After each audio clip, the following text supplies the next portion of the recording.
कहाँ तक पढ़ा दिया था?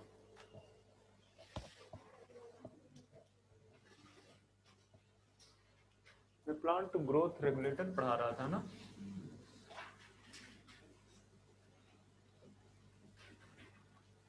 और मैंने आपको कैरेक्टरिस्टिक बता दिए थे, ठीक है। अब आते हैं प्लांट ग्रोथ रेगुलेटर के टाइप देखते हैं, ठीक है।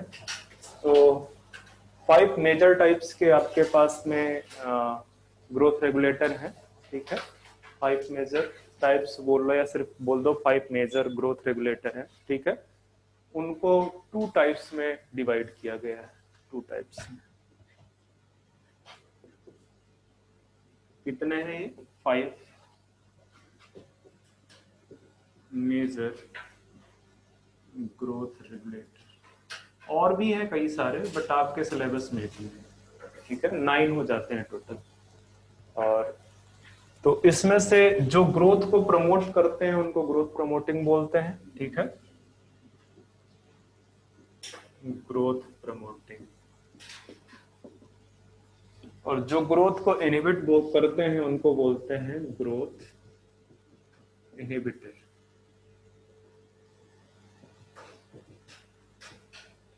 अभी जो ग्रोथ प्रमोटर है, ठीक है, ग्रोथ प्रमोटिंग हार्मोन्स, ठीक है, या फाइटो हार्मोन लिख लो, ग्रोथ प्रमोटिंग फाइटो हार्मोन या रेगुलेटर, जो भी अच्छा लगे आपको, ठीक है। फाइटो हार्मोन, इसको आप बोल दोगे ग्रोथ प्रमोटर। तो मैंने सीधा ग्रोथ इनहिबिटर लिख दिया था, चलो ठीक, ग्रोथ प्रमोटर।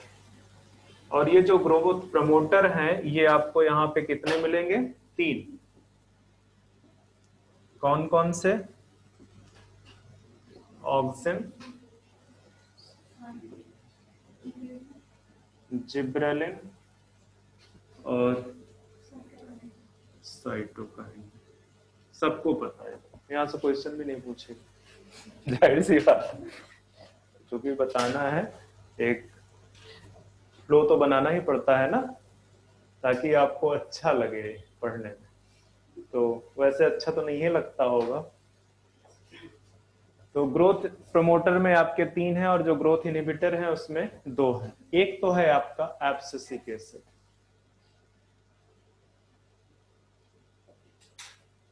एब्सिसिक एसिड, इसको शार्ट में बोलते हैं एबी, ठीक है। जैसे जिब्रेलिन का एक और नाम है जिब्रेलिक एसिड, शार्ट में जीए बोल देते हैं, ठीक है। और दूसरा है गैसियस हार्मोन है जिसको बोलते हैं इथाइलिन, ठीक है। तो अगर आपसे ग्रोथ इनहिबिटर के नाम पूछ रहा हो और ये ऑप्शन हो और दोनों दे दिया हो, एब्सिसिक एसिड भी दे दिया हो और इथाइलिन, तो बिना कुछ सोचे समझे इसको टिक कर देना, क्योंकि ये जो है आपका मेन ग्रोथ इनहिबिटर है, मेन ग्रोथ इनहिबिटर। जो आपका इथाइलिन है उसमें कुछ पॉजिटिव है, मतलब कुछ प्रमोटिंग एक्टिविटी है और कुछ इनहिबिटर एक्टिविटी है, पर चूंकि इनहिबिटर एक्टिविटी ज्यादा है इसकी वजह से इसको कहां पे रख दिया है? ग्रोथ इनहिबिटर में। ओके, अब आते हैं थोड़ा सा इनकी डिस्कवरी पे। तो मैं डिस्कवरी आपको जो है क्या कहते हैं, हर एक हार्मोन के साथ बताता चलूंगा, ठीक है। जब ऑक्सिन बताऊंगा तो उसकी डिस्कवरी, बट एक पॉइंट मैं पहले ही लिखा देता हूं कि जो डिस्कवरी है इनकी फाइटो हार्मोन्स की, ये सारी की सारी एक्सीडेंटल, मतलब फाइंड आउट कुछ और करना चाह रहे थे और मिल ये गया, ठीक है। तो आप लिख दो कि discovery of each phytohormone is accidental।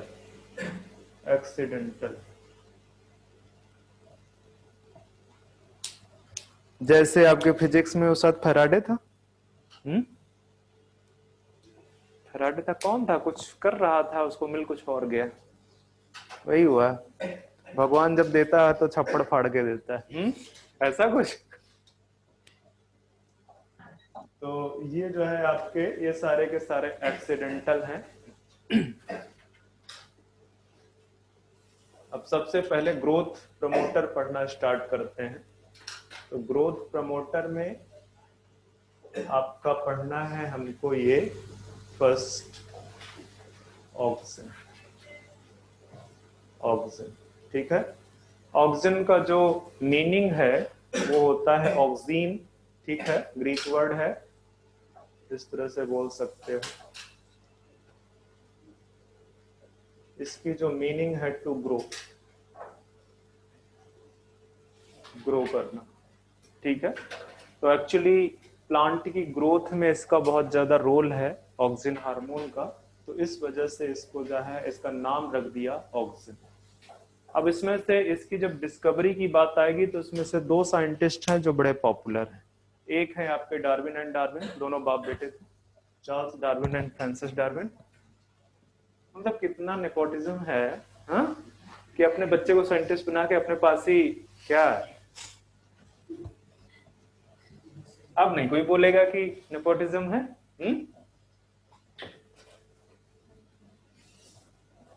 अच्छा, सोशल मीडिया पे कितने बच्चे बहुत एक्टिव हैं, कौन कौन से हैं जो एक्टिव हैं, जो कुछ कुछ कमेंट करते रहते हैं? देखो, एक होते हैं साइलेंट वाले, मतलब वो सोशल मीडिया में एक्टिव तो हैं पर किसी को मतलब कोई एक्टिविटी शो नहीं कर रहे हैं, वो सिर्फ ऑनलाइन रहते हैं। और कुछ लोग होते हैं जो ऑनलाइन रहते हैं पर बताते हैं कि नहीं मैं हूं, कुछ कुछ कमेंट करते रहते हैं। करते हो कि नहीं?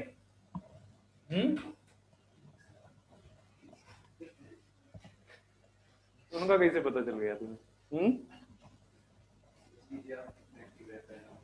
हाँ, ये बात तो सही है।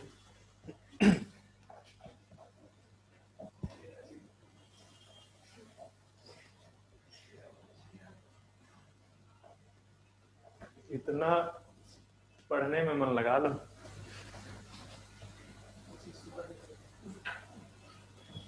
जो बोला करो बड़ा लाउड एंड क्लियर बोला करो।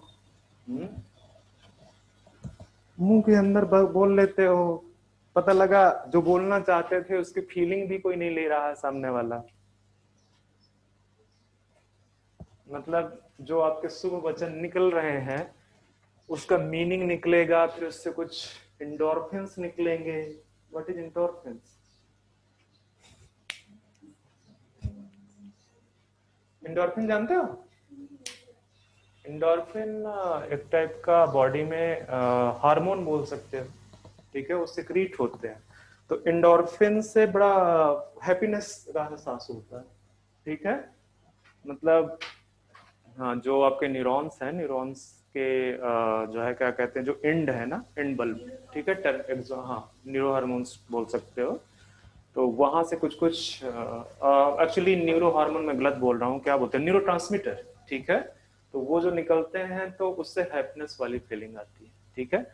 आप पढ़ोगे जब क्या बोलते हैं, जब न्यूरो उसमें पढ़ाऊंगा नर्वस सिस्टम, तो जो आपका एक्सॉन है, ठीक है, एक्सॉन के जो जो टर्मिनल एंड बल्ब है, इन टर्मिनल बल्ब में कुछ कुछ वेसिकल्स भरी होती हैं जिसके अंदर न्यूरो ट्रांसमीटर्स होते हैं। ये न्यूरो ट्रांसमीटर आपके हैप्पीनेस, आपके गुस्सा, मतलब एंगर वगैरह, उस सब के लिए रिस्पॉन्सिबल है।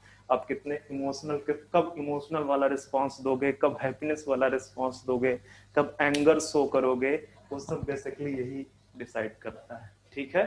जिस टाइप का न्यूरोट्रांसमीटर निकलेगा वैसे ही फीलिंग आएगी। क्या हुआ उधर, क्या देख रहे हो? तो अगर अगर तुम सपोज करो कि आ, जब कोई सपोज करो आपको कुछ बुरा बोलता है, ठीक है, तो आप किस तरह से रिएक्ट करते हो वो कौन डिसाइड करता है? तो जो मतलब जो न्यूरोट्रांसमीटर वो डिसाइड करता है कि आप क्या बोले? फिर से वही बात हुई, बोल दिया मुझे सुना ही नहीं दिया, तो फायदा क्या हुआ? चलो चलो, टाइम मत पास करो, आ जाओ इधर, टाइम मत पास करो। मुझे लग रहा है ना, मुझे कान वाली एक मशीन यूज करना पड़ेगा ताकि अगर तुम सांस भी लो तो मुझे समझ में आ जाए।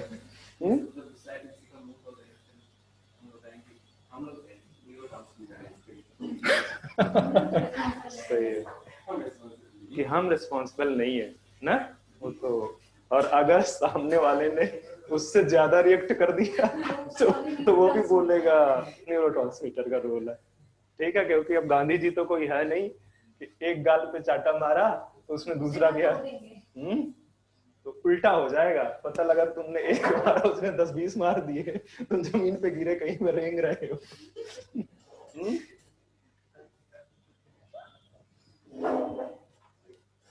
जमाना अब आजकल वो वाला नहीं है, गांधी जी का अहिंसावादी।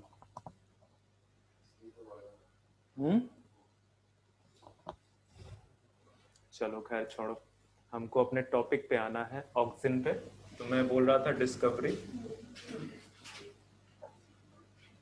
और डिस्कवरी में सबसे पहले एक साइंटिस्ट थे जिनका नाम था डार्विन एंड, ठीक है, Charles Darwin and Francis Darwin, ये दो थे, ठीक है। इन्होंने क्या किया, इन्होंने जिस उस पे काम किया एक्सपेरिमेंटल प्लांट पे, वो बेसिकली था कैनरी ग्रास। कैनरी ग्रास का साइंटिफिक नेम क्या है? फेलरिस कैनरेंसिस, ठीक है, इस पे वो काम करते थे। तो उन्होंने क्या देखा, एक्चुअली डार्विन एंड डार्विन काम कर रहे थे फोटोट्रॉपिज्म पे। फोटोट्रॉपिज्म का मतलब है movement of plant towards light, ठीक है, जो मूवमेंट है लाइट का क्या इफेक्ट है उसके मूवमेंट पे। तो ये बेसिकली काम कर रहे थे फोटोट्रॉपिज्म पे।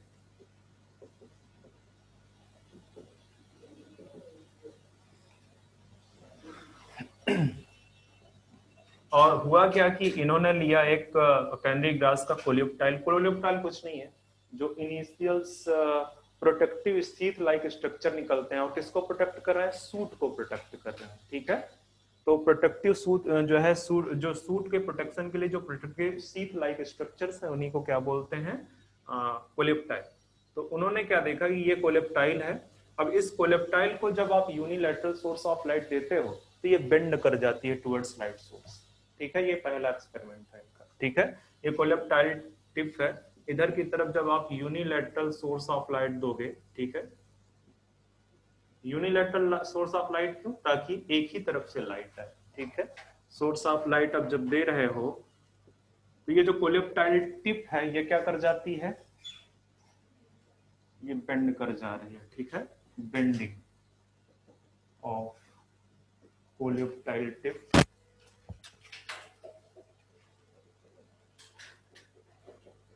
Towards light source.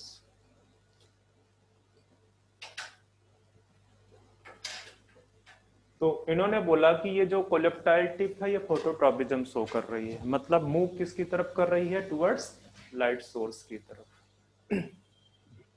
फिर इन्होंने क्या बोला कि यहाँ ये जो बेंडिंग हो रही है, ये बेंडिंग हो रही है ग्रोथ की वजह से, ठीक है। और उन्होंने बोला कि ये जो टिप है, इस टिप पे कुछ सिंथेसाइज करता है, ठीक है। इस टिप पे कोई केमिकल्स है जो सिंथेसाइज होता है और वो नीचे की तरफ मूव करना स्टार्ट करता है, और उसकी वजह से बेसिकली क्या है कि ये ग्रोथ होती है, ठीक है। तो उन्होंने बोला कि कोई ट्रांसमिसिबल केमिकल सब्सटेंस है जो tip of the coleoptile tree पे जो है सिंथेसाइज हो रहा है, और उसकी वजह से ग्रोथ हो रही। उनको कुछ नहीं पता था, उनको इसके अलावा कुछ नहीं पता था। बस उन्होंने ये बोला था कि कोई ऐसा केमिकल सब्सटेंस है जो टिप पे ग्रो कर रहा है और इसकी वजह से ग्रोथ आ रही। इससे ज्यादा उन्होंने कुछ बोला नहीं, ठीक है। बस एक चीज जरूर बोल सकते हो कि जो फर्स्ट फाइटो हार्मोन का जो है क्या कहते हैं ऑब्जर्वेशन है, फाइटो हार्मोन्स के लिए जो ऑब्जर्वेशन है वो आपके डार्विन एंड डार्विन ने दिया था, ठीक है। तो एक चीज यहाँ पे कंक्लूड करके लिख दो, conclusion,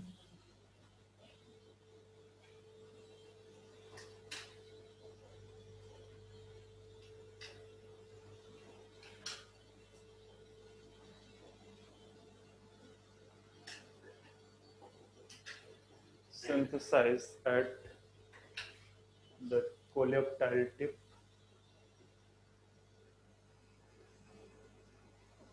which is responsible for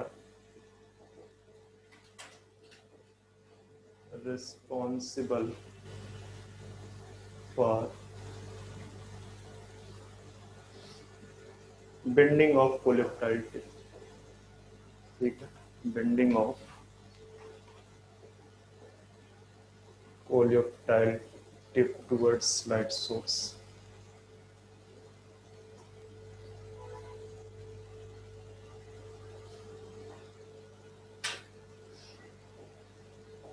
light source की तरफ, ठीक है।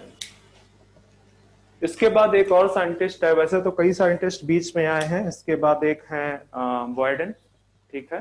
दूसरे उन्होंने क्या बोला कि इसका टिप ही काट दी, ठीक है, इसका टिप काट दिया, और टिप काटने के बाद देखा कि कोई मूवमेंट नहीं हो रहा, ठीक है। टिप काटने के बाद कोई मूवमेंट नहीं हो रहा, फिर उन्होंने सोचा कि ऐसा करते हैं उस टिप को दोबारा से रखते हैं उसके ऊपर, ठीक है। मतलब एक बार इसका टिप काट दिया, फिर देखा यूनिलैटरल सोर्स ऑफ लाइट डाल के कोई मूवमेंट नहीं हुआ, ठीक है। तो दोबारा क्या किया उन्होंने, इस टिप को वापस से रख दिया, फिर से लाइट डाली तो फिर से मूवमेंट देखा गया, ठीक है। फिर क्या किया कि जब ये टिप काटा था तो टिप और ये ट्रंक है बीच में, ये वाला, ठीक है, इसको स्टाफ बोल लो, ट्रंक बोल लो, जो भी, ठीक है। तो इसके जो है, इसके और टिप के बीच में एक जिलेटिन रखती है। अब जिलेटिन क्या है, पोरस होता है, तो अगर वो पोरस है तो ऊपर से जो यहाँ पे सेंसाइज हुआ है सब्सटेंस वो ट्रांसपोर्ट कर जाएगा। फिर देखा यूनिलैटरल सोर्स ऑफ लाइट डाल के तो फिर से बेंडिंग हुई, ठीक है।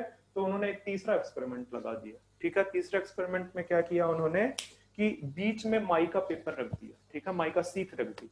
और माइका से क्या होगा, जो पोरोसिटी तो है नहीं है, वो नॉन पोरस है, तो अब जो ऊपर सेंसाइज हो रहा है सब्सटेंस वो नीचे जा नहीं पाया, तो बेंडिंग नहीं हुई, ठीक है।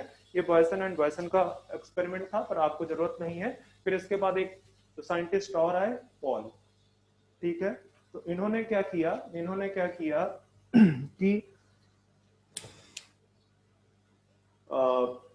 जैसे ये है कोलेप्टाइल टिप, तो टिप काट दिया, टिप काटने के बाद उन्होंने एक तरफ रख दिया, ठीक है। अब इस बार टिप रखी तो वो एक तरफ रखी। वो किस लिए टिप को एक तरफ रख रहे थे, ताकि जो डिस्ट्रीब्यूशन है वो केमिकल सब्सटेंस का वो क्या हो जाए, अनइक्वल हो जाए, ठीक है, अनइक्वल हो जाए। तो देखा कि जिधर की तरफ उन्होंने रखा हुआ है, ठीक है, उसकी तरफ जो है ग्रोथ होना स्टार्ट हो गई, उसकी तरफ ग्रोथ होना स्टार्ट हो गई, ठीक है।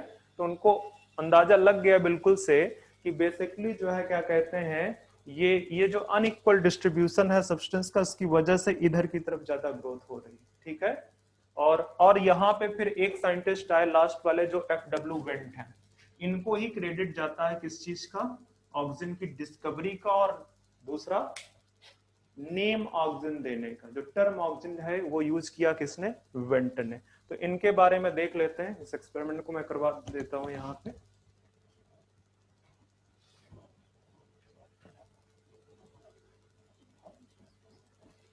सेकेंड एक्सपेरिमेंट है आपका FW वेंट का।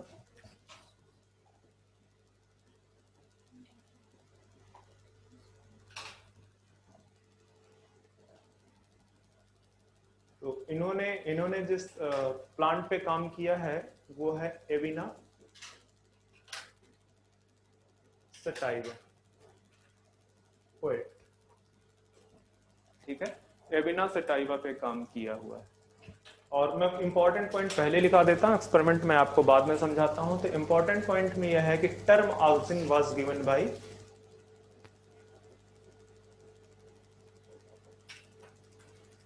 वेंट, इन्होंने ही टर्म ऑक्सीजन दिया हुआ है, ठीक है। दूसरा है कि जो सबसे पहले आइसोलेशन किया है, जिसने सबसे पहले आइसोलेशन, ठीक है, मतलब डार्विन ने ये बोल तो दिया कि यहाँ पे कोई केमिकल सब्सटेंस सिंथेसाइज हो रहा है, इतना तो पता चल गया था, ठीक है। और ये भी बोल दिया था कि ये ग्रोथ को प्रमोट करता है, मतलब कोई ग्रोथ प्रमोटिंग केमिकल यहाँ पे सिंथेसाइज हो रहा है, इतनी चीज बोल दी थी उन्होंने। पर उनको पता नहीं था एक्चुअली कि क्या है। तो आइसोलेशन का काम इन्होंने किया, ठीक है। तो आप यहाँ पे लिख दो, वेंट आइसोलेटेड ऑक्सीजन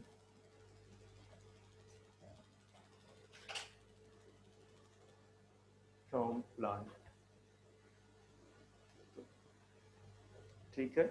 आइसोलेशन का ऑक्सीजन का काम वेंट का है। अब आते हैं एक्सपेरिमेंट पे। तो एक्सपेरिमेंट में इन्होंने क्या किया है,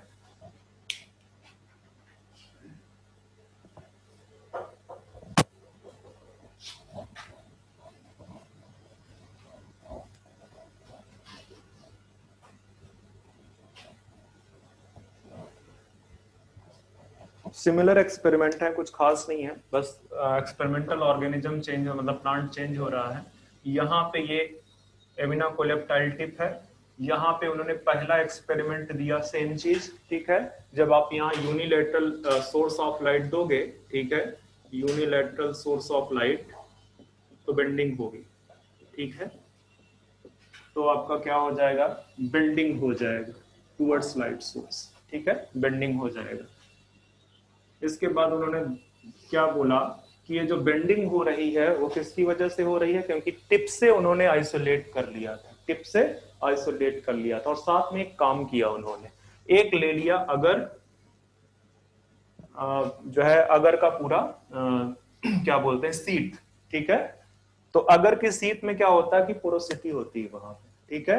अब इसके ऊपर टिप काट काट के रखते चले गए, यहाँ पे बहुत ढेर सारी, यहाँ पे बहुत ढेर सारी टिप काट लिया, ठीक है, टिप काट लिया। अब टिप काट लोगे तो ये पोरस है, तो जो भी यहाँ पे सब्सटेंस जो है क्या हुआ, सेंसाइज हुआ है, वो सारा का सारा कहाँ पे चला जाएगा, वो अगर पे चला जाएगा। अब वो अगर की स्लाइसेस काट काट के यहाँ पे ये जो जो है टिप कटा होगा, ठीक है, इस स्टॉक से टिप कटा हुआ है, यहाँ पे वो बेसिकली रखते चले गए वन बाय वन करके। तो देखा कि जो ग्रोथ है वो क्या होती चली गई, नंबर ऑफ स्लाइसेस पे, जैसे जैसे नंबर ऑफ स्लाइसेस बढ़ाते चले गए वो ग्रोथ ज्यादा होती चली गई, ठीक है। नंबर ऑफ स्लाइसेस मतलब अगर आप ये ग्राफ प्लॉट करोगे तो होगा क्या कि जो इधर अगर आप ग्रोथ के लिए लेंथ लिख दो, इसका लेंथ लिख दो, ठीक है, इधर आप टाइम लिख दो या नंबर ऑफ स्लाइसेस लिख दो, इधर नंबर ऑफ अगर स्लाइसेस, तो आपका वो इस तरह से बढ़ता चला जाएगा। एक समय आएगा तब वो सैचुरेट कर जाएगा, ठीक है। तो इस तरह से वो ग्रोथ होती चली जाएगी, ठीक है। तो उन्होंने बोला कि इस यहाँ पे जो है क्या कहते हैं, एक सब्सटेंस जो सिक्रीट हो रहा है वो इसकी ग्रोथ के लिए रिस्पॉन्सिबल है। जो टिप का बेंडिंग के लिए रिस्पॉन्सिबल कौन है, यहाँ पे जो सब्सटेंस सिक्रीट हो रहा। अब चूंकि इन्होंने अगर में वो सब्सटेंस निकाल लिया था, तो वहां से फिर अगर स्लाइस से उसको आइसोलेट कर लिया और देखा चूंकि उसमें ग्रोथ प्रमोटिंग एक्टिविटी थी, तो उसका नाम क्या रख दिया,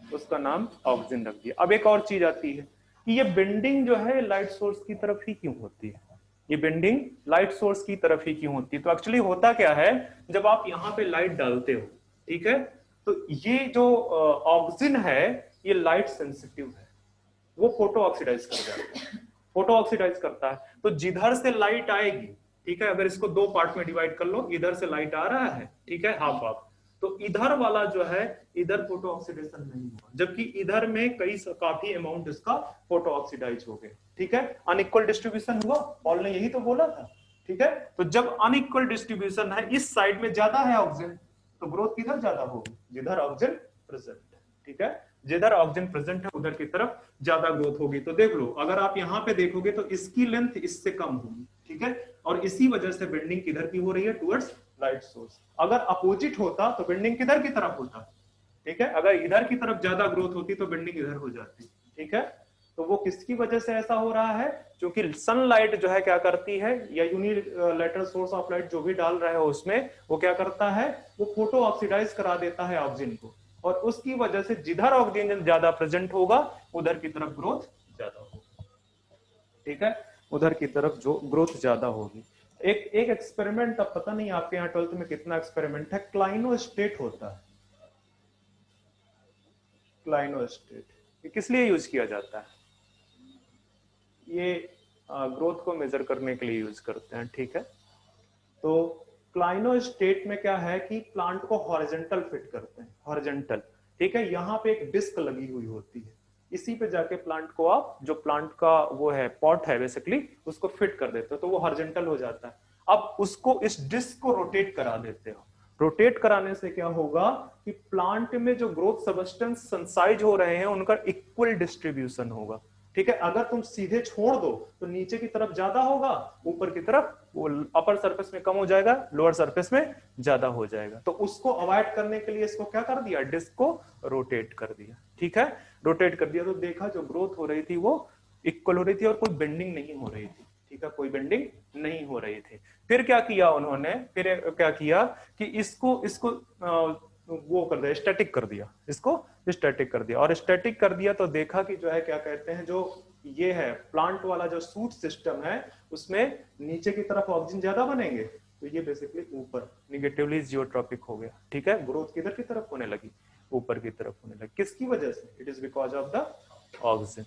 ठीक है, ऑक्सीजन की वजह से। तो ये बेसिकली ऑक्सीजन है, जिधर की तरफ जो है ज्यादा सनसाइज होगा, मतलब जिधर की तरफ ज्यादा ऑक्सीजन होगा, अमाउंट ज्यादा होगी, उधर की तरफ ग्रोथ ज्यादा होगी। इसी वजह से यूनिलैटरल सोर्स ऑफ लाइट की वजह से यहाँ पे बेंडिंग जो है, अगर आपसे क्वेश्चन पूछता कि बेंडिंग किधर की तरफ जो है हो रही है, वो तो बोलोगे कि आप लाइट सोर्स की तरफ। बट अगर कभी बोल दे कि ग्रोथ किधर हो रही है, वो तो अपोजिट है ना, तभी बेंडिंग तभी होगी जब ग्रोथ अपोजिट डायरेक्शन में ज्यादा हो रही है। ठीक है, तो ये एक्सपेरिमेंट था FW वेंट का। इस ग्राफ को अगर बनाना हो बना लो। मैंने आपको बता दिया कि यहाँ पे क्या किया था, ये अगर है। ठीक है, अगर कैसा होता है? पोरस होता है। ठीक है, और यहाँ पे वहां जो है क्या कहते हैं, वो बहुत सारी स्लाइसेस टिप जो है काट काट के रखते गए। इसके बाद वो जब ट्रांसमिट कर गया ट्रांसमिसिबल सब्सटेंस, ठीक है, तो वो स्लाइसेस वो कहाँ पे रखते गए? ये जो ओएट की जो ट्रंक था या इसका जो स्टॉक था, उसके ऊपर रखते गए और देखा कि बेंडिंग हो रही है, देखा कि बेंडिंग हो रही है। ठीक है, तो आपसे ये पॉइंट पूछने के बहुत ज्यादा चांस है। ये जो तीनों लिख किस पे काम किया था? क्योंकि दोनों का जो डार्विन और वेंट का जो एक्सपेरिमेंटल प्लांट है वो डिफरेंट है। ठीक है, स्टार्टिंग कैनरी ग्रास में हुई है डार्विन ने। अगर आपसे क्वेश्चन ये पूछता है कि सबसे पहले बात किसने की है फाइटो हार्मोन के बारे में, तो वो डार्विन है। और किसने आइसोलेट किया है, तो वो FW वेंट है। तो ध्यान में रखना इस चीज को। ठीक है, इससे ज्यादा आपसे नहीं पूछेगा। ये एक्सपेरिमेंट है कुछ।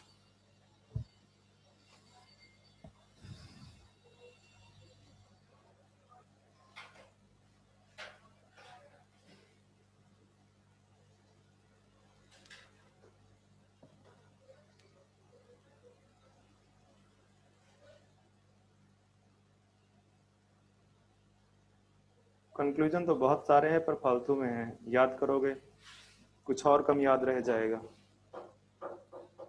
एक अगर चीज लिखना हो तो लिख जरूर दो कि ये कंक्लूजन था कि जो ग्रोथ है, ठीक है, प्लांट की, वो किसके प्रोपोर्शनल है?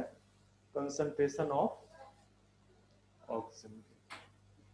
क्योंकि इन्होंने ऑक्सीजन आइसोलेट किया था, ऑक्सीजन टर्म भी दिया है, तो उस ग्रोथ सब्सटेंस को उन्होंने बिल्कुल डायरेक्टली बोल दिया था कि ये कंसंट्रेशन ऑफ ऑक्सीजन है जो प्रोपोर्शनल है बेसिकली ग्रोथ के। प्लांट में कितनी ग्रोथ होगी वो ये डिसाइड करता है। और ये जो मैंने ग्राफ बनाया एक बार क्वेश्चन पूछा था।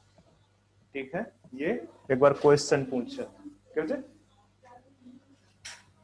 ये है नंबर ऑफ अगर स्लाइसेस जहां पे क्या प्रेजेंट है, या आप इसको इनडायरेक्टली ये भी लिख सकते हो concentration, increasing concentration of oxygen, increasing concentration of oxygen, ये भी लिख सकते हो।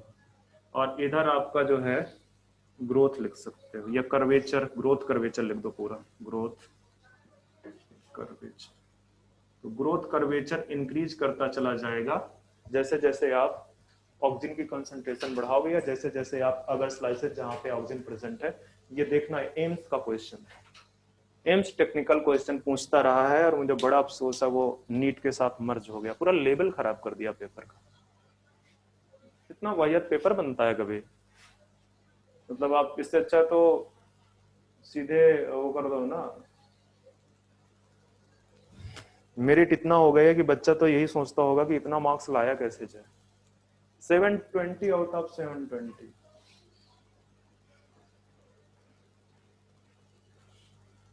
आज से कुछ साल पहले एग्जाम CBSE PMT के नाम से होता था, उसके बाद AIPMT हुआ, उसके बाद नीट हुआ। ठीक है, इसमें ये पेपर होता था तब आपका 800 मार्क्स का। जिसको ये मार्क्स मिल जाते थे ना, उसको MBBS में सिलेक्शन हो जाता था। पर बायो में मैं बताता हूँ, बायो में जो 60 to 65% मार्क्स ले आता था वो बहुत अच्छा होता था, और आज की डेट पे 90 आउट ऑफ 90, मतलब लेवल ही खत्म कर दिया पूरी तरह से, बेवकूफी वाली वो है। और ये जब से NTA आ गया तब से तो बिल्कुल ही गदर कर रखा हुआ। उसमें क्या होता है ना, उसमें आपको compete करने का होता है। ठीक है, अब यहाँ पे जब आप 720 आउट ऑफ 720 ले रहे हो मार्क्स, एक बच्चा ले रहा है 720 आउट ऑफ 720, यहाँ तो ठीक है। बंगाल में तो क्या है कि इस बार 570 में शायद एडमिशन मिल गया एमबीबीएस में। अब बिहार जाके देखो, बिहार और उत्तर प्रदेश में वहां पे 610 वाले को भी शायद नहीं मिला। समझ में आ रहा है? क्या करेगा बच्चा?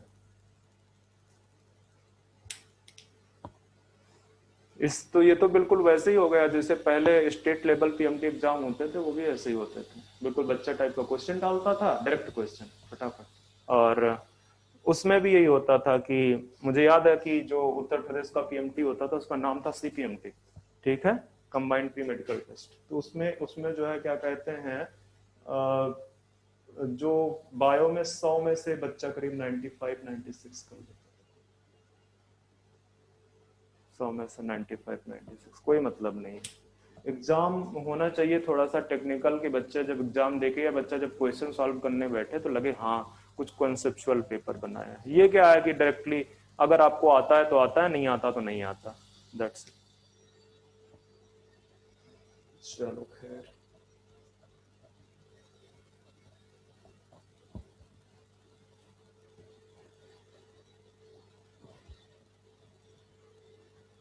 इसलिए मैं बोलता हूं कि इस साल भी पेपर इजी आना है, तुम लोग खुशी मनाओ। ये हो गया ना? जो बोलो तेजी से बोला करो।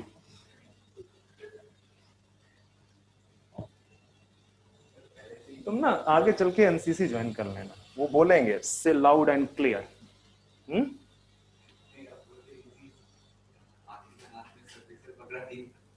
क्या पकड़ा दी मुझे? ये क्या होता है?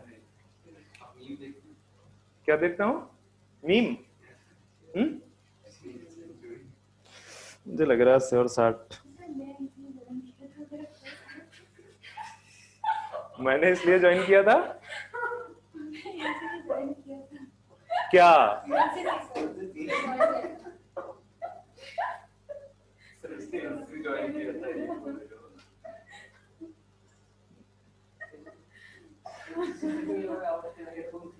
मुझे लग रहा है ना कि मेरे कानों में सही में कोई दिक्कत हो गई है, हाँ?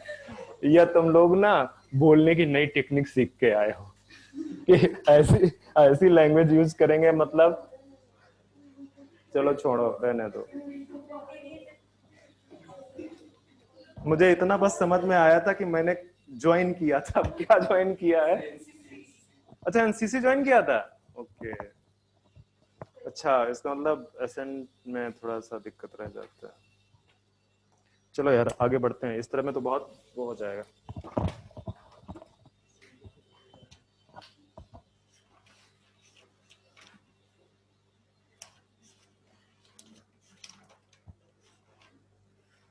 एक तो सही पूछो ना, ये चैप्टर जो है मुझे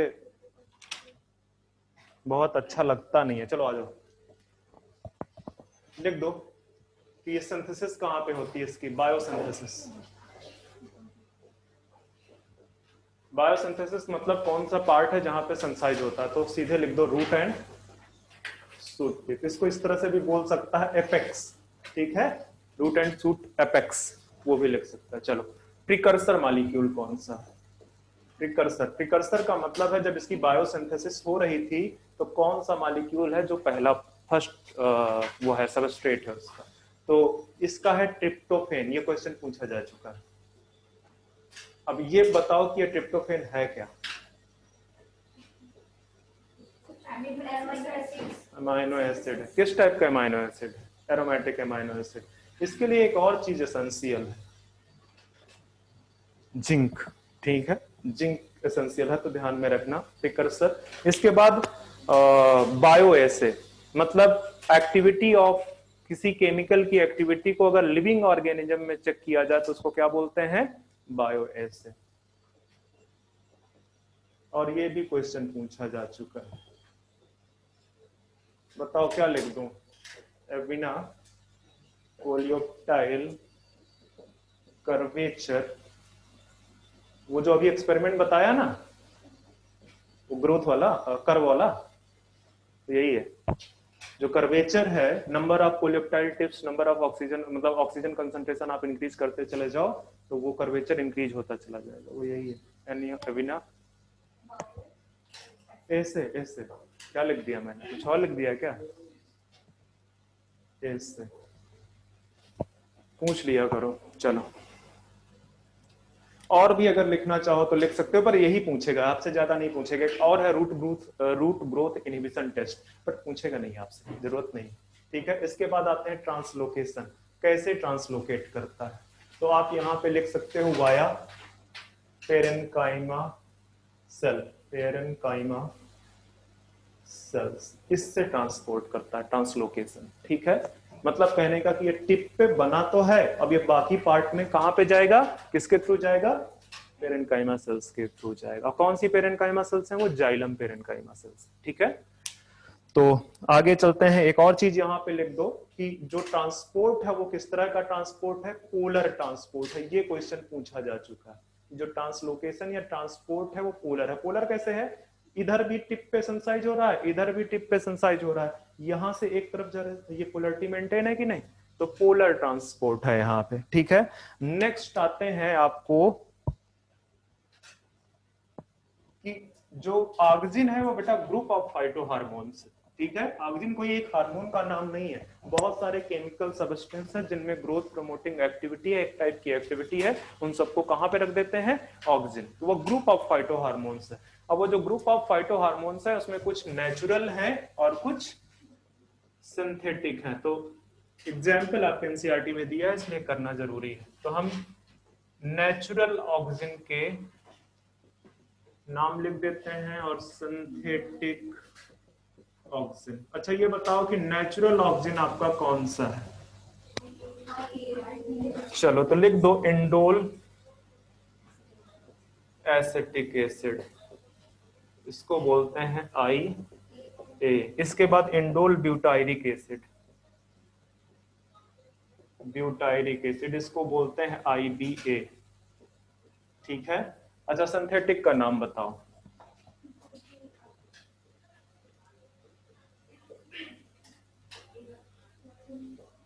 ये सही है ना, नेफ्थलीन एसिटिक एसिड, NaA। ठीक है, नेफ्थलीन एसिटिक एसिड। हाँ, दो और बड़े इंपॉर्टेंट हैं, उनको इसलिए इंपॉर्टेंट लिखाना है, कहां पे लिखूं? यहां लिख देता हूं, 2,4-D और 2,4,5,5T। तो ये है 2,4-डाइफेनॉक्सी एसिटिक एसिड, नाम जरूरत नहीं है। और दूसरा है 2,4,5 ट्राइक्लोरो फिनॉक्सी एसिटिक एसिड, नाम जरूरत नहीं है, इतना ही जानना। ठीक है, एक्चुअली ये जो है ना, ये वीड किलर है, ये वीड किलर है। और किस टाइप के वीड को किल करते हैं? Weed killer. ठीक है, डाइकॉट प्लांट। ठीक है, स्पेशली इनका एक्शन कहां पे है? जो डाइकॉट वीड है, डाइकॉट। ठीक है, डाइकॉट जो वीड है उन पे एक्शन है। और वियतनाम वॉर, जो वर्ल्ड वॉर 2 था, शायद मुझे बहुत श्योर नहीं है, वर्ल्ड वॉर 2 ही था वियतनाम में। तो यूएसए ने वियतनाम में इनका यूज किया था। इनका एक नाम दिया था, जो कोड नेम था। कोड नेम क्या था? Agent orange. एक्चुअली क्या था, वियतनाम में बहुत घने घने फॉरेस्ट थे, डेंस फॉरेस्ट। तो वहां पे जो उनके लड़ाकू थे उसके अंदर घुस के यूएस के जो विमान थे उसको गिरा दे रहे थे, उनको पता नहीं चल रहा था। और वियतनाम, मतलब यूएस ने अटैक तो कर दिया था वियतनाम के ऊपर, ये मान के कि छोटा कंट्री है, मैं बड़े आराम से जीत लूंगा। पर वियतनाम में इतना इतना नुकसान पहुंचाया यूएस को उस जो है वार पे, कि हालत खराब हो गई। और उसका रीजन था वो डेंस फॉरेस्ट। ठीक है, तो गोरिल्ला वार सुना ही होगा, सुना है कि नहीं गोरिल्ला वार? तो वैसा कुछ था। तो ये जो एजेंट ऑरेंज है उसको यूज किया गया उन डाइकॉट प्लांट के लीफ गिराने के लिए। ठीक है, जैसे ही एक बार लीफ गिर गई वो सारे सीधे सीधे दिखने लगे कि कहां से अटैक हो रहा है। ठीक है, तो ये बेसिकली एजेंट ऑरेंज था। वो एजेंट ऑरेंज में क्या था? 2,4-D 2,4,5T और एक और था डाइऑक्सिन।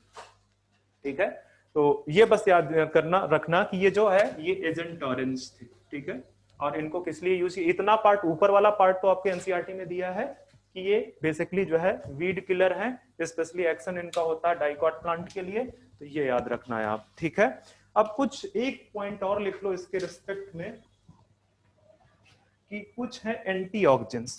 ठीक है, और एक एंटीऑक्सिडेंट बड़ा पॉपुलर है, कौन सा एंटीऑक्सीडेंट पॉपुलर है? टीबा, ट्राईआयोडोबेंजोइक एसिड। ठीक है, लिखने की जरूरत नहीं, इतना ही याद रखना, पूरा नाम जरूरत नहीं है, ट्राईआयोडोबेंजोइक एसिड। इसका जो एक्शन है ये भी क्या है? सिंथेटिक हार्मोन, पर इसका जो एक्शन है वो अगेंस्ट किसके है? ऑक्सिन के। मतलब जो काम ऑक्सिन करेगा उसके अगेंस्ट काम करेगा, ठीक है, उसके अगेंस्ट काम करेगा। तो टीबा को याद रखना। ठीक है, एक और है एमएच पर मोल्फेक्टिन, पर जरूरत नहीं है आपको। ठीक है, आप बस इसी को याद रखना, बहुत सफिशियंट है वो। चलो अब आते हैं फिजियोलॉजिकल रोल, जो सबसे इंपॉर्टेंट है इसमें, फिजियोलॉजिकल फंक्शन।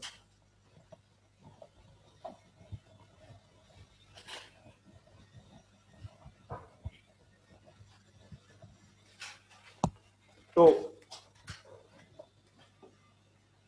फिजियोलॉजिकल फंक्शन, इसको लिखने से पहले एक पॉइंट, ऑक्सीजन जहां पे हेडिंग डाली है वहीं पे लिख दो, जहां पे ऑक्सीजन हेडिंग डाली है वहीं पे लिख दो, वो है इंडोल डेरिवेटिव्स। ऑक्सीजन जहां पे लिखे हो वहीं पे लिख दो इंडोल डेरिवेटिव्स। इंडोल एक कंपाउंड होता है, ठीक है, इंडोल डेरिवेटिव्स। ठीक है, तो ये भी पूछ सकता है आपसे।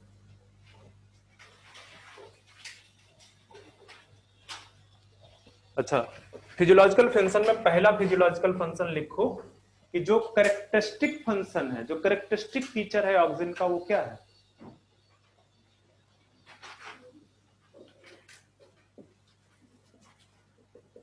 Cell elongation is characteristic feature of oxygen. Oxygen का ये याद रखना कि अगर कभी आता है कि सेल एलोंगेशन, देखो सेल एलोंगेशन साइटोकाइनिन भी करता है, ठीक है, तो ये मत कंफ्यूज होना। जैसे स्टेम इलोंगेशन की बात आएगी तो जिब्रेलिक एसिड करता है, ठीक है, बट अगर सेल इलोंगेशन पूछ रहा है दैट मींस कि वो ऑक्सीजन का फंक्शन। दूसरा, promote apical dominance, promote apical dominance. थोड़ा सा अगर आपको नहीं पता है एपिकल डोमिनेंस के बारे में तो लिख लो। एक्चुअली क्या है कि ये सपोज करो सूट है, ठीक है, सूट का जो एपिकल पार्ट है वहां पे वो बड प्रेजेंट होती है, यहाँ पे क्या प्रेजेंट होता है? एपिकल बड। और जब तक ये एपिकल बड रहता है यहाँ पे क्या सेंसाइज होता है? ऑक्सिन। और ये जब तक ऑक्सिन सेंसाइज होगा एपिकल बड ग्रो करती रहेगी और साथ में इनहिबिट करती रहेगी लैटरल बड के डेवलपमेंट को, ठीक है, उसी को बोलते हैं एपिकल डोमिनेंस। तो लिख दो growth of apical bud, growth of apical bud inhibit the development of, मैं डेवलपमेंट को इस तरह से लिखता हूं, ठीक है, development of lateral blood, bud not blood, ठीक है, लैटरल बड, ठीक है, is known as apical dominance, apical dominance. तो जो आपका ऑक्सिन है, ऑक्सिन एपिकल डोमिनेंस को प्रमोट करता है। अब अगर जो है आप इस एपिकल पार्ट को, टिप ऑफ द प्लांट को क्या कर दो? कट कर दो, तो प्रोसेस को बोलते हैं डीकैपिटेशन, ठीक है, डीकैपिटेशन। इसी के साथ में कंटिन्यू रहना, नोट डाल के इसको नोट में लिखना, नोट। तो decapitation, removal of tip of the plant, ठीक है, या apex of the plant, removal of tip of the plant is known as decapitation, decapitation बोलते हैं। मतलब कि आपने ऑक्सीजन के सिंथेसिस को रोक दिया, ठीक है, एपिकल डोमिनेंस खत्म। तो ये क्या करेगा? प्रमोट, ये क्या प्रमोट करेगा? प्रमोट लैटरल डेवलपमेंट, ठीक है, प्रमोट ग्रोथ ऑफ लैटरल बड। और अगर लैटरल बड का ग्रोथ होगा तो उससे क्या है, इसका एप्लीकेशन कहां पे आ जाएगा? इस डीकैपिटेशन का एप्लीकेशन कहां पे आ जाएगा? टी की फॉर्मिंग में, चाय की खेती में। चाय में क्या इंपॉर्टेंट होता है? लीव्स। तो जितना ज्यादा अगर टिप जो है ग्रो करती रहेगी तो लीव्स कम रहेंगी, तो अगर आप टिप ही उड़ा दो तो लीव्स का डेवलपमेंट हो जाएगा। तो एप्लीकेशन इसका है फॉर्मिंग ऑफ टी या टी प्लांटेशन। और दूसरा है हेज मेकिंग। हिच क्या होता है, जैसे पार्क में जाते हो, ठीक है, वहां पे जो बसेज होती हैं उनको ऊपर कट कर देते हैं तो उनका लेटरल डेवलपमेंट है, तो एक बाड़ जैसी बन जाती है, उसको हेज बोलते हैं इंग्लिश में, ठीक है, हेज मेकिंग। तो ये याद रखना एनसीईआरटी के पॉइंट है, ये एनसीईआरटी के पॉइंट है।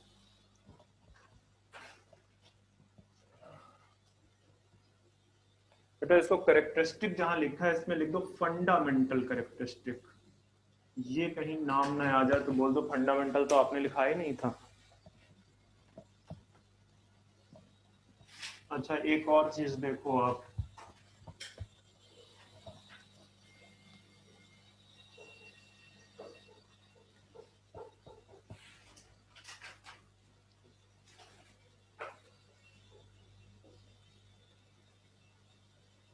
जो ऑक्सिन है दो टाइप की रूट होती है, कौन कौन से?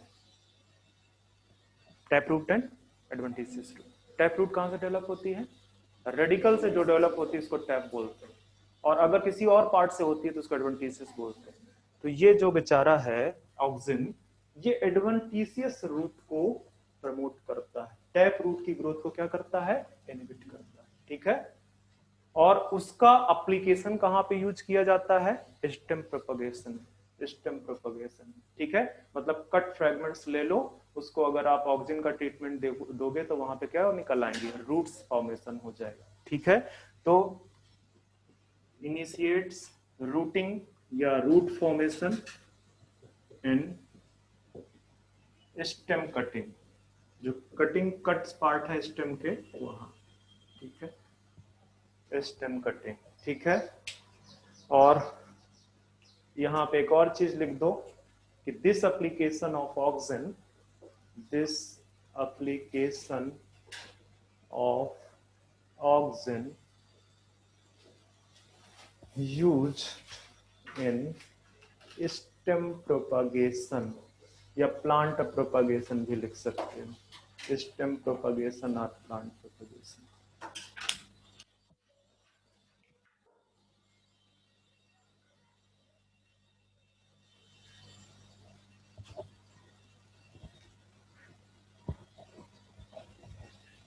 और एक चीज लिखो, एक पॉइंट और लिखो, अभी तक सेकंड पॉइंट तक ही पहुंच पाए हैं।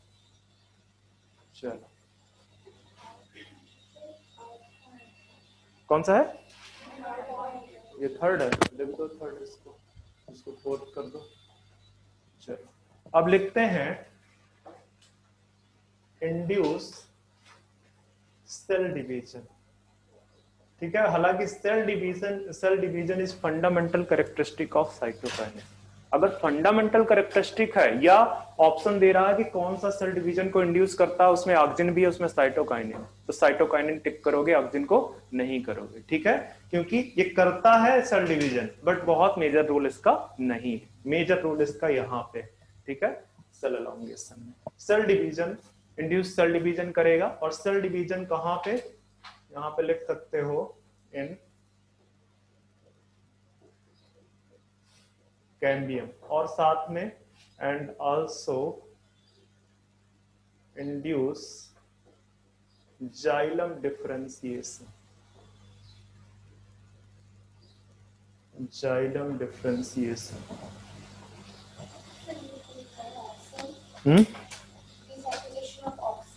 कहाँ लिखा? मुझे खुद नहीं दिख रहा है ये ना, this application of auxin used in stem propagation. अब तक तो सीख लेना चाहिए मेरी हैंड राइटिंग को, अंदाजा हो जाना चाहिए।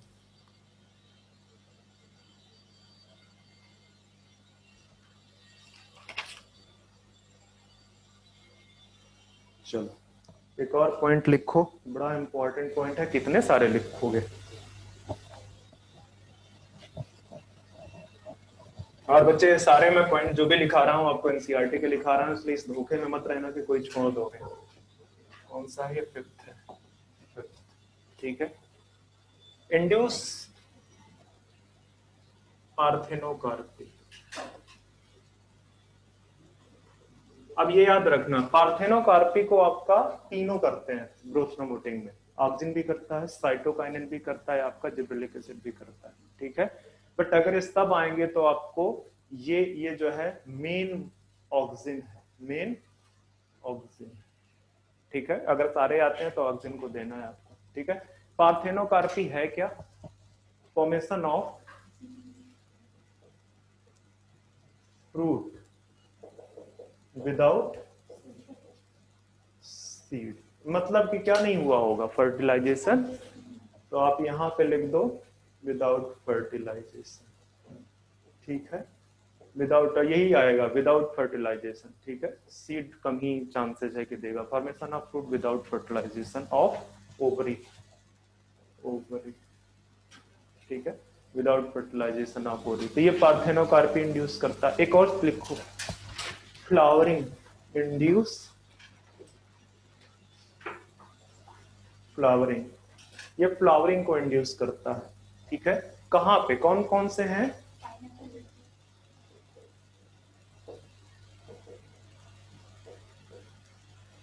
ब्रोमेलिएसी एक फैमिली है जिसके मेंबर है पाइनएप्पल और लीची।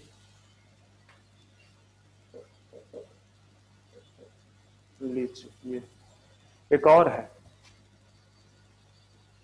बताओ।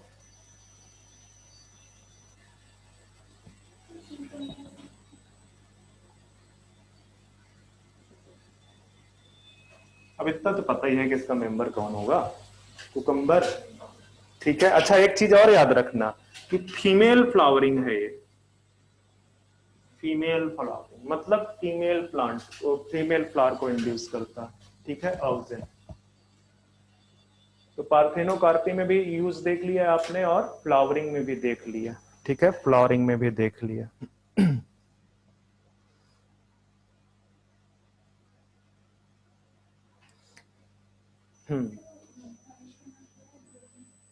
Bromeliaceae, BROMILIACEAE, bromeliaceae. लीची फैमिली बोलते हैं इसको, ब्रोमिलिएसी को। आपके एनसीईआरटी में ये दिया हुआ पाइनएप्पल। ठीक है, पाइनएप्पल दिया हुआ। बात करते हैं सेनेसेंस को। ठीक है, तो सेनेसेंस मैंने कल ही बता रखा है कि क्या होता है। बच्चे टाइम बताओ मुझे जरा सा, कितना हुआ है? ये टाइम इतना तेजी इंक्रीज कैसे करता है, मेरे को समझ ही नहीं आता। चलो सेनेसेंस देखो, मैंने बोला कि जो है आपके ग्रेजुअल डिग्रेडेटिव चेंजेस हैं प्लांट में, लीफ टिश्यू और ऑर्गन्स वगैरह में। ठीक है, तो उसको क्या बोलते हैं? सेनेसेंस। तो ऑक्सिन बेसिकली सेनेसेंस को डिले करवाता है। ठीक है, डिले करवाता है कहां पे? ठीक है, तो यहां सेनेसेंस में आप इस तरह से लिखो, delay, delaying of senescence in young part of the plant, young part of the plant. बेटा बहुत इंपॉर्टेंट चीज है। ठीक है, यंग पार्ट। अगर क्वेश्चन आता है, देखो मैं पहले बताता हूं, सेनेसेंस को डिले करने का काम साइटोकाइनिन का। कौन करता है? साइटोकाइनिन। बट अगर आपसे पूछता है कि young part of the plant में कौन डिले कर रहा है, तो आंसर चेंज हो जाएगा। ठीक है, young part of the plant में कौन से आ जाएंगे? जैसे आपके लीफ है। ठीक है, young part of the plant में लीफ, आपका फ्रूट्स, फ्लावर्स, ये सब, फ्रूट्स, फ्लावर। ठीक है, एक्सेप्ट। यंग पार्ट का जैसे ही आएगा डिले कराता है और इंड्यूस करता है, induce in older part, older part. तो ऑक्सिन आपका, ऑक्सिन क्या करेगा? ठीक है, ऑक्सिन यंग पार्ट में डिले करवाएगा, जबकि ओल्डर पार्ट में क्या कराएगा? डिले करवा देगा। ठीक है, सॉरी, इंड्यूस करवा देगा, इंड्यूस करवा देगा। ठीक है, आपका एनसीईआरटी का पॉइंट है तो बिल्कुल भूलना मत।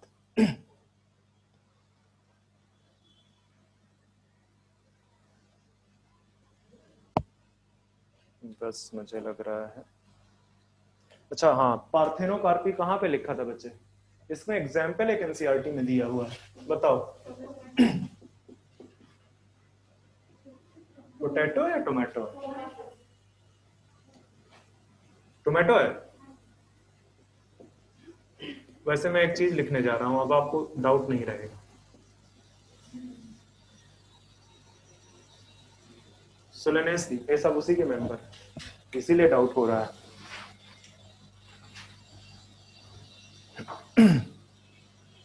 अच्छा, नेचुरल पार्थेनोकार्पी कहाँ पे पाया जाता है? बनाना, बनाना, ठीक है, नेचुरल पार्थेनोकार्पी। तो यहाँ पे अब आपका ये वाला पार्ट मैंने फिनिश कर दिया है। आते हैं वो जिब्रेलिक एसिड पे।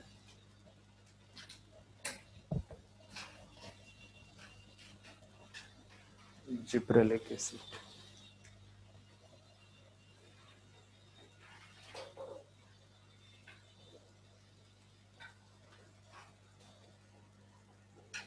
डिस्कवरी आप देखोगे यहाँ पे तो डिस्कवरी इसकी भी एक्सीडेंटल है एक्चुअली। जापानीज फार्मर्स जो है राइस की खेती में, ठीक है, उन्होंने देखा जैसे जैसे जो है अपने फील्ड पे उन्होंने क्या देखा कि नॉर्मल प्लांट्स हैं राइस के, और उसमें से कुछ प्लांट्स बीच बीच में, उसमें से कुछ प्लांट बीच बीच में से बड़े हो गए, ठीक है, बड़े हो गए।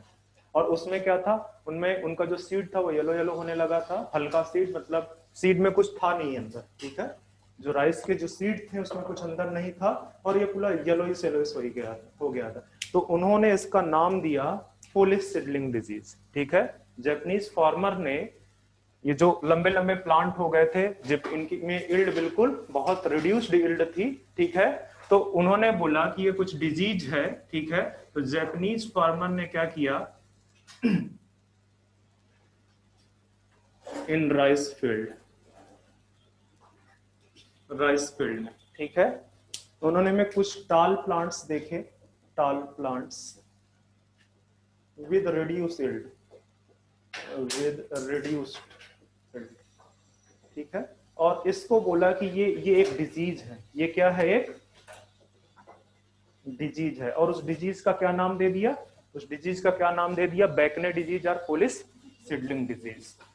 बैकने डिजीज और फोलिस सीडलिंग डिजीज।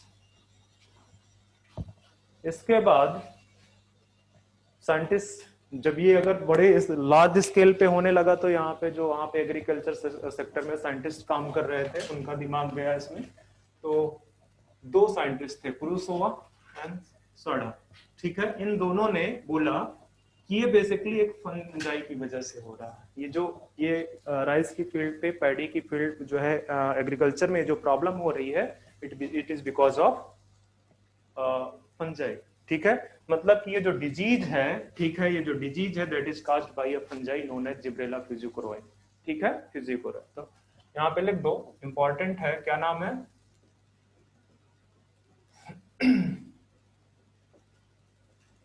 कुरुसोवा, ठीक है। इन्होंने बोला कि this disease is due to fungi Gibberella fujikuroi, Gibberella fujikuroi, ठीक है। ये किसका मेंबर है बच्चे, ये ध्यान में रखना,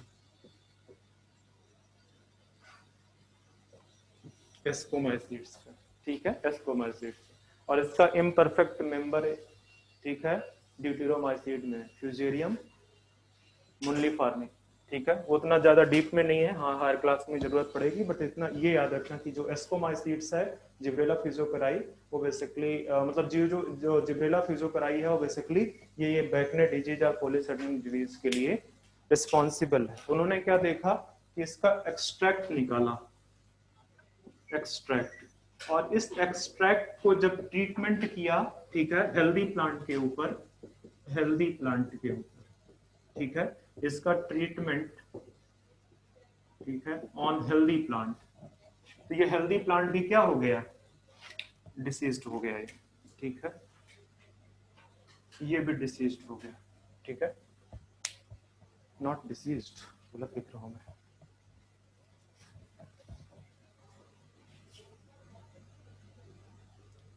डिसीज्ड।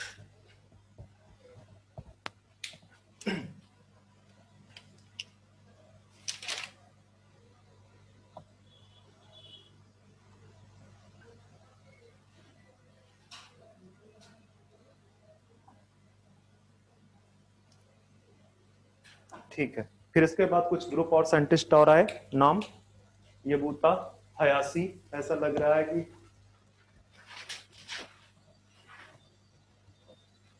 यबूता हयासी, ऐसा नहीं लग रहा है कोई दानव टाइप के लोग हैं, राक्षस टाइप के, जैसे इंडियन मूवीज में, बॉलीवुड की मूवीज में जो विलन का नाम होता है बड़ा अजीब सा रखते हैं, मतलब नाम से ही लगना चाहिए कि विलन है। और हॉलीवुड की मूवीज देखो जाके, वहां तो विलन ऐसे लगता है कि जैसे वो, कई बार तो लगता है कि हीरो को को जो है क्या कहते हैं कॉम्प्लेक्स दे रहा है वो पूरी तरह से, पूरा बॉडी वॉडी बना के, होता है कि नहीं, पहचान में ही नहीं आता है। पर हिंदी मूवीज में तो बिल्कुल पहचान में होना चाहिए। पीछे कुछ फिल्में होती थी जहां पे एक एक्टर थे अमरीश पुरी, उनका चेहरा कैसे बना के प्रेजेंट करता था, कि मतलब दूर से ही देखो यही विलेन होगा ऐसा। चलो लिखो यबूता समूह की हयासी।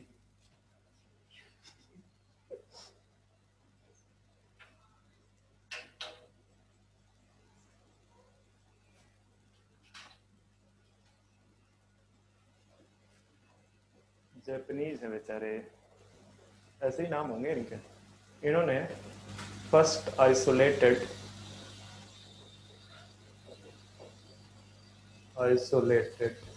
जिब्रेलिक एसिड, सबसे पहले इन्होंने जिब्रेलिक एसिड आइसोलेट किया। और कौन सा जिब्रेलिक एसिड था? GA3। ठीक है, अब तक more than 140 gibberellic acid isolate कर चुके हैं। एनसीईआरटी आपकी कुछ इस तरह से लिखती है कि मोर देन 100, तो ये भी लिखना मतलब पता होना चाहिए। ठीक है, more than 100 gibberellic acid isolated till date. आज तक आपके इतने जो है more than 100 gibberellic acid isolate किए जा चुके हैं।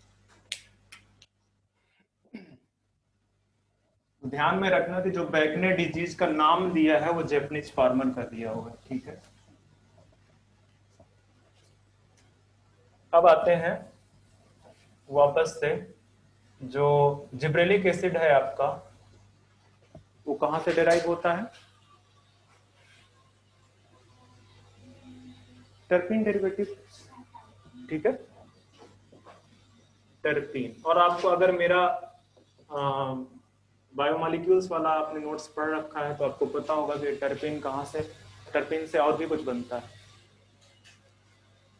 ये आइसोप्रीन यूनिट से बनते हैं एक्चुअली। ठीक है, आइसोप्रीन आइसोप्रोपाइल फॉस्फेट है, आइसोप्रीन यूनिट होते हैं वहां पे। ठीक है, और कैरोटीनॉइड भी बोल सकते हो आप। ठीक है, कि कैरोटीनॉइड भी इनका एक सोर्स है। चलो अब आते हैं प्रिकर्सर।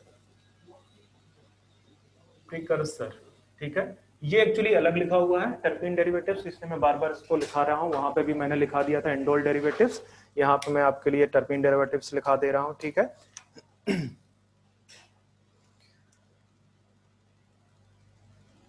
चलो प्रिकर्सर है इसका एसिटिल कोएंजाइम है, एसिटाइल कोएंजाइम। ठीक है, वाया मेवालोनिक एसिड पाथवे। इतना डीप में नहीं है, पूछेगा ये पूछ सकता है, ये पूछ सकता है। ठीक है, प्रिकर्सर। आते हैं आगे, उसमें साइट ऑफ सिंथेसिस। तो आप साइट ऑफ सिंथेसिस में बोल सकते हो site of synthesis embryonic part. ठीक है, मतलब कब होगा? जब जर्मिनेशन हो रहा होगा सीड का, उस दौरान। ठीक है, बड जो है सूट एंड रूट एपेक्स जो है। ठीक है, तो आप इस तरह से लिख सकते हो bud shoot and root apex.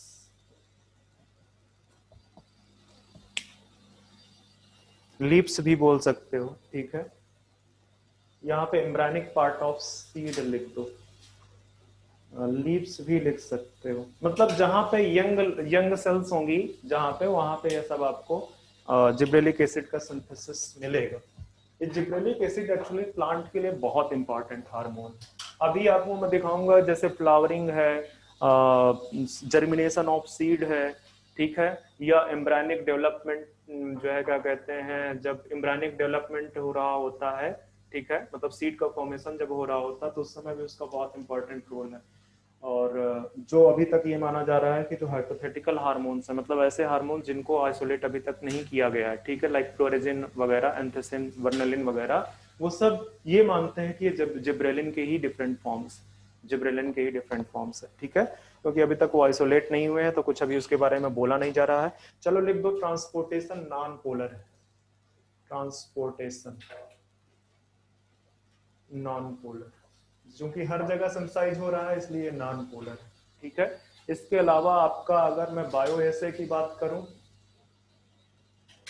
Bio एसे इसका क्या है, अल्फा एमाइलेज टेस्ट, ये भी क्वेश्चन पूछा जा चुका है, अल्फा एमाइलेज टेस्ट इन बारली एंडोस्पर्म, बारली एंडोस्पर्म, ये भी क्वेश्चन पूछा गया है तो ध्यान में रखना इसको, ठीक है, बायो एसे। इसके बाद आपका जो है क्या कहते हैं, फिजियोलॉजिकल फंक्शन पे आ जाते हैं, फिजियोलॉजिकल फंक्शन। तो जो करेक्टरिस्टिक फीचर है किसका, या फंडामेंटल जो करेक्टरिस्टिक है ऑफ जिब्रेलिन, वो है stem elongation.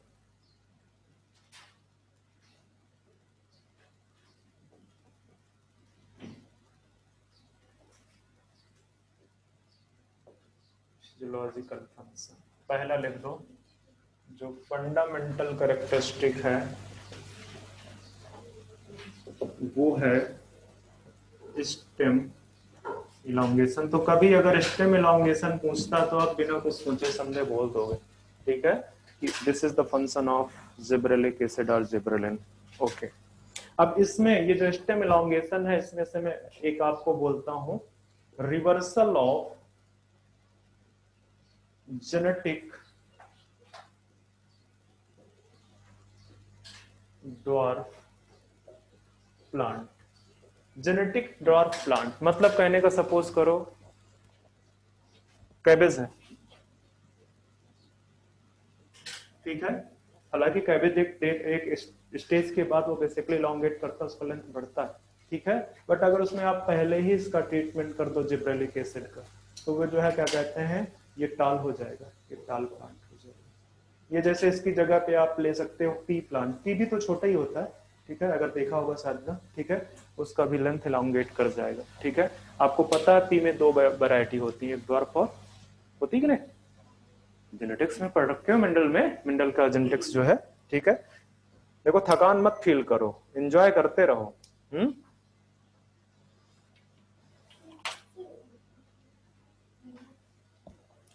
Reversal of genetic dwarf plant, alpha amylase test in barley, BARLEY, barley endosperm.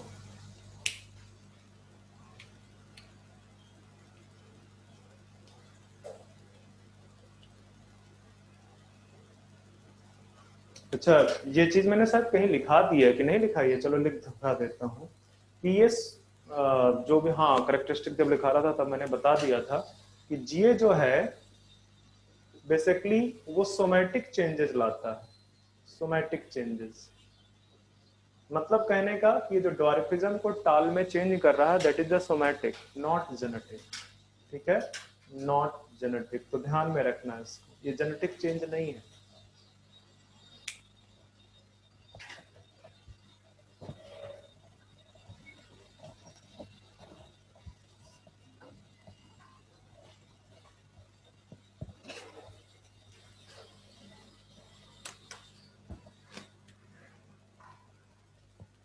Bolting, induce bolting लिखना जरा सा, ये कौन सा नंबर होगा, जो भी है आप देख लेना, इंड्यूस बोल्टिंग।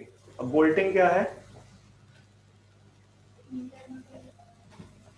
ठीक है, इलोंगेशन ऑफ इंटरनोड, लिख दो, elongation of internode just before flowering, just before flowering मतलब जब फ्लावरिंग होने वाली होगी, ठीक है, तो वो इलोंगेशन होना ही होना है, this is the natural process. जैसे फॉर एग्जांपल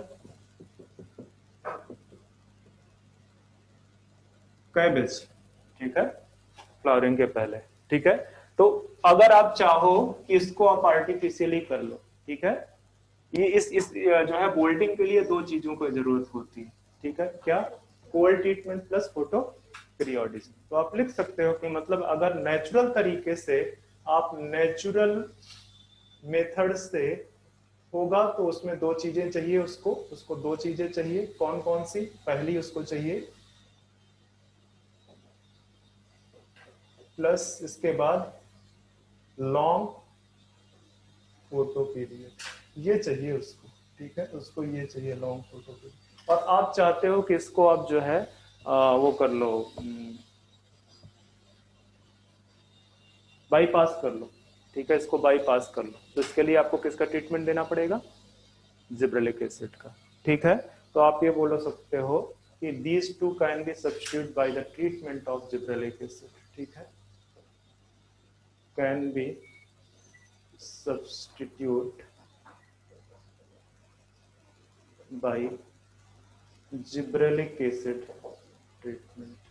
आप जिब्रेलिक एसिड का ट्रीटमेंट दे दो, जरूरत ही नहीं है आपको फोटोपेड वगैरह देने की।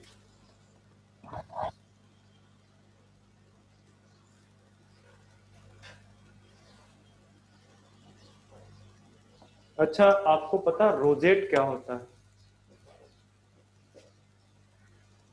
Rosette growth. कैबेज का प्लांट कैबेज कभी लेके आया हो? घर पे आती होगी। तो उसमें क्या होता है कि वहां पे जो इंटरनोड हैं वो कंडेंस कर जाते हैं, ठीक है। और जब इंटरनेट सपोज करो ये स्टेम है, यहाँ पे कुछ लीव्स निकली हुई हैं, ठीक है, नोड से। और अगर ये इंटरनोड कंडेंस हो जाए तो सारी की सारी लीव्स क्या हो जाएंगी? एक लेवल पे आ जाएंगी, ठीक है। और यहाँ से प्रोफ्यूजली बहुत ढेर सारी लीव्स निकल आए। जैसे अगर आप जाते होगे मार्केट में तो वो जो गोभी होती है बंदा वाली, ठीक है, क्या बोलते हैं उसको? हाँ पता है। ठीक है। तो वो बेसिकली जो है आपका उसमें प्रोपोजली लीफ निकलती है कहाँ से? नोड रीजन से, और कंडेंस कर जाता है इंटरनोड। तो इस तरह के प्लांट को क्या बोलते हैं? रोजेट प्लांट या rosette growth of the plant, ठीक है। जहां पे क्या हो कि यहाँ rosette growth of the plant में क्या होगी कि जो इंटरनोड है, इंटरनोड कंडेंस कर जाएंगे, इंटरनोड कंडेंस कर जाएंगे और लीव्स सोच प्रोफ्यूज्ड ग्रोथ, प्रोफ्यूज्ड ग्रोथ, ठीक है। बहुत ढेर सारी लीव्स निकलेंगी, बहुत ढेर सारी ग्रोथ लीव्स निकलेंगी, उसी को बोलते हैं रोजेट ग्रोथ। तो ये जो elongation of the internode just before flowering in rosette plant, ठीक है, उसमें है, उसमें है चीज, ठीक है। तो ये बोल्टिंग को इंड्यूस करता है, ये दिमाग में बिल्कुल बना के रखना, ठीक है। और इसके लिए जो एनसीईआरटी में एग्जाम्पल दिए हैं, एक तो कैबेज है, दूसरा स्पाइनच है, ठीक है। साइंटिफिक नेम इसका क्या है? स्पाइनेसिया, स्पाइनच, ठीक है। और बीट भी है, शुगर बीट, शुगर बीट, ये भी है। एग्जाम्पल बहुत इंपॉर्टेंट है, याद रखना कि जिब्रेलिक एसिड के ट्रीटमेंट से जो बोल्टिंग है उसको इंड्यूस किया जाता है कौन से प्लांट में? Cabbage, beet and spinach. Okay, इसके बाद आगे आते हैं, क्योंकि स्टेम इलांगेशन की बात कर रहे हैं, तो ये क्या करेगी? इंक्रीज माल्ट, इंक्रीज, जी इस तरह से लिखो, gibberellic acid increase malting, malting, ठीक है, माल्टिंग को इंक्रीज करता है, ठीक है। जो शुगर केन का पौधा है, शुगर केन, गन्ना, ठीक है, शुगर केन, ठीक है, उसके ऊपर जिब्रेलिक एसिड के ट्रीटमेंट से इसमें जो शुगर कंटेंट है उसको इंक्रीज किया जा सकता है। शुगर क्यों? स्टेम का एलोंगेशन इंक्रीज होगा और स्टेम में ही तो क्या प्रेजेंट होता है? शुगर, ठीक है। तो शुगर कंटेंट इंक्रीज कर सकते हैं, वो भी कितना किया गया है? टू कर सकते हो 200 टन पर, ये डेटा दिया हुआ है एनसीईआरटी में।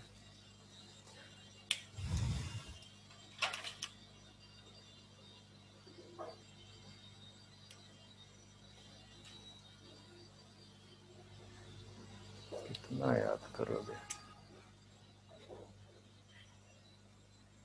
तो माल्टिंग, यहाँ पे एक और चीज लिख देना, माल्टिंग इसके लिए भी बोल सकते हो, और यहाँ braving industry, actually main term है ये ब्रेविंग इंडस्ट्री के लिए, ठीक है। ब्रेविंग इंडस्ट्री जानते हैं, बहुत अच्छे से जानते होंगे।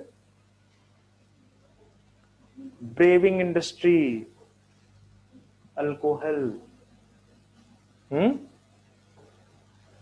नहीं जानते हैं ऐसे मासूम। चलो ठीक है, अच्छी बात है, नाम नहीं सुना ना।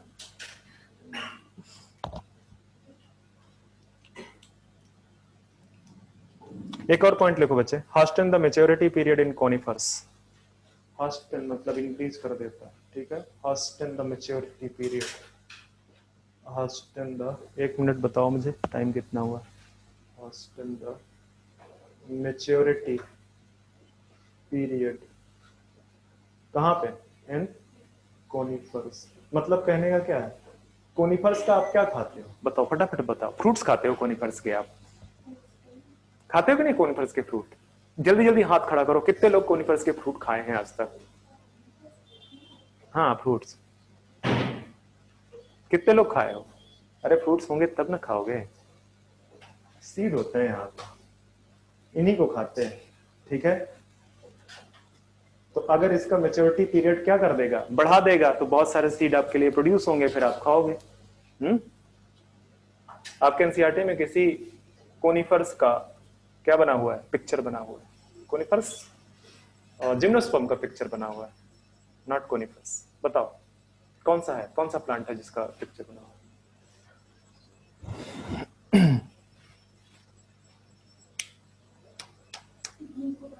जिंगो बायलोबा। चलो, पार्थेनोकार्पी को तो ये भी करता है, तो लिख ही देते हैं। दो चीजें हैं, एक तो है आपका फ्लावरिंग और पार्थेनोकार्पी, तो दोनों के लिए लिख दो। ये भी इंड्यूस करता है, इंड्यूस, दोनों। फ्लावरिंग भी करता है, तो फ्लावरिंग में इस बार ये क्या करेगा, मेल फ्लावर को बच्चे इंड्यूस करता है, जैसे ऑक्सिन ने क्या किया था, ठीक है। ठीक है, हाँ। तो फ्लावरिंग और पार्थेनोकार्पी भी ये करता है, पार्थेनोकार्पी। फैमिली सारी वही है, फैमिली वही है। पार्थेनोकार्पी में फैमिली मैंने लिखाया था ना, सोलेनेसी। अच्छा, यहाँ फ्लावरिंग में भी वही फैमिली है क्या, कौन कौन सी थी? ब्रोमिलेसी एंड, चलो लिख दो कुकुरबिटेसी एंड सोलेनेसी।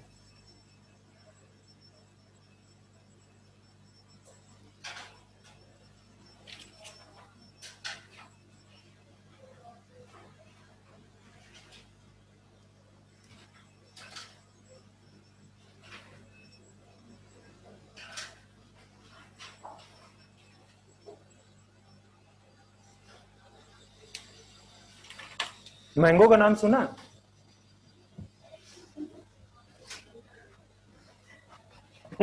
इसलिए पूछ रहा हूं कि एक टीचर का लेक्चर सुन रहा था, तो बता रहा था, मैंगो जानते हो ना, मैंगो।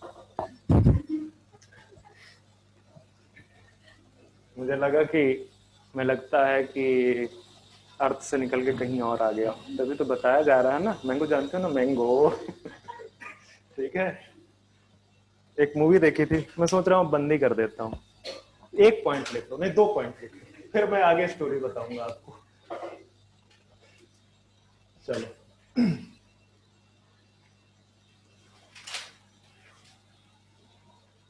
इंक्रीज, स्टेम इलांगेशन का ही फंक्शन है सर, ठीक है। Increase, increase the grape stock. अच्छा बताओ, ग्रेप का स्टॉक बढ़ेगा तो कुछ फायदा होगा क्या? अरे ग्रेप का स्टॉक बढ़ेगा, उसमें खूब ढेर सारे ग्रेप लगेंगे, ठीक है, प्रोडक्शन इंक्रीज हो जाएगा। तो याद रखना, ग्रेप, वाइन बोलते हैं ग्रेप को, क्यों बोलते हैं वाइन, किस तरह से वाइन लिखा जाता है, ग्रेप वाइन, नहीं? क्या हंस क्यों रहे हो, क्यों?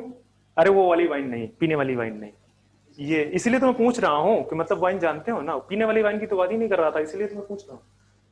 अरे ये प्लांट है, इस तरह के जो रेंगते हुए प्लांट चलते हैं उनको वाइन बोलते हैं। अब समझ में आई बात, मैं क्यों पूछ रहा था, हंसे जा रहे हो, मतलब कोई ज्ञान लेना ही नहीं चाहता है। चलो एक और चीज लिख लो वहां पे।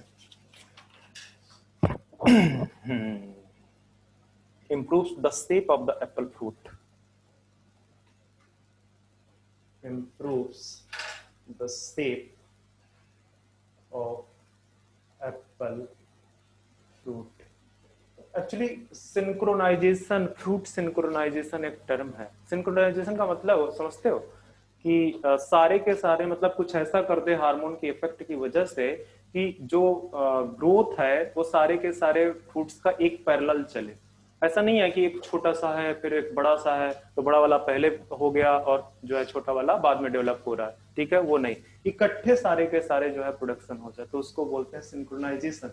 तो ये बेसिकली एप्पल के फ्रूट में दो चीज करता है, एक तो उसके शेप को इम्प्रूव करता है, दूसरा इसको सिंक्रोनाइज करा देता है। सिंक्रोनाइजेशन, सिंक्रोनाइजेशन, ठीक है। पॉमोलिन जो है ना एक मिक्सचर है जिब्रेलिक एसिड वगैरह का, उसको वो यूज किया जाता है, पर आपको नाम याद करने की जरूरत नहीं है, मैंने पहले ही बता रखा है आपको।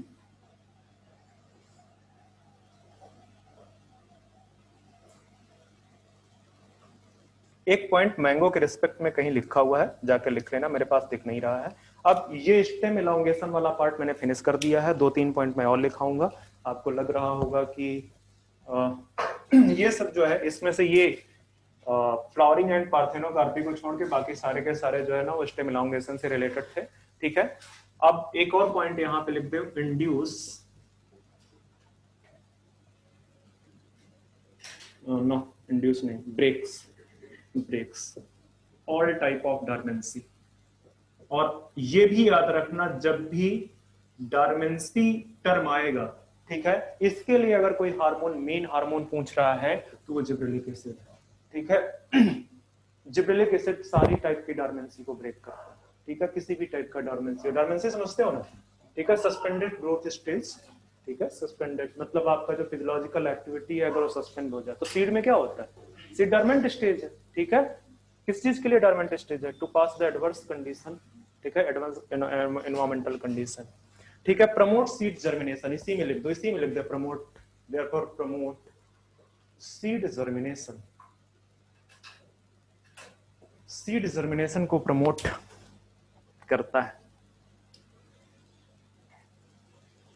और एक और इंपॉर्टेंट है delaying of senescence, delaying of senescence.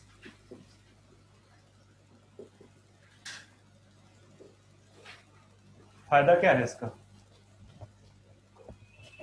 लंबे टाइम तक के लिए प्लांट में फ्रूट्स को आप लगे रहने दे सकते हो, ठीक है, मतलब self life of the fruits आप इंक्रीज कर सकते हो, self increase self life of fruit, ठीक है, जो सेल्फ लाइफ है फ्रूट की उसको आप इंक्रीज कर सकते हैं, ठीक है, increase self life of fruit.